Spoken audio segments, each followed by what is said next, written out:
Hello everyone, welcome back to our channel. In today's video, I'm going to show you how to text anyone without saving their number on WhatsApp. It's a very simple and easy process, and I'm going to guide you through the process on how to do it. Let's get started.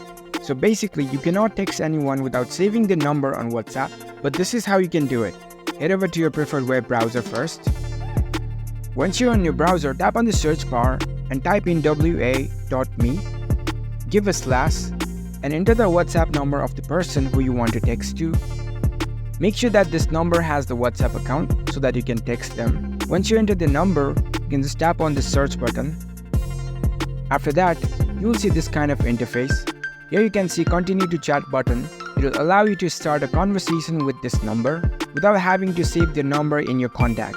So you can tap on this continue to chat option and it will take you to the WhatsApp app. It will open up the chat page with this number.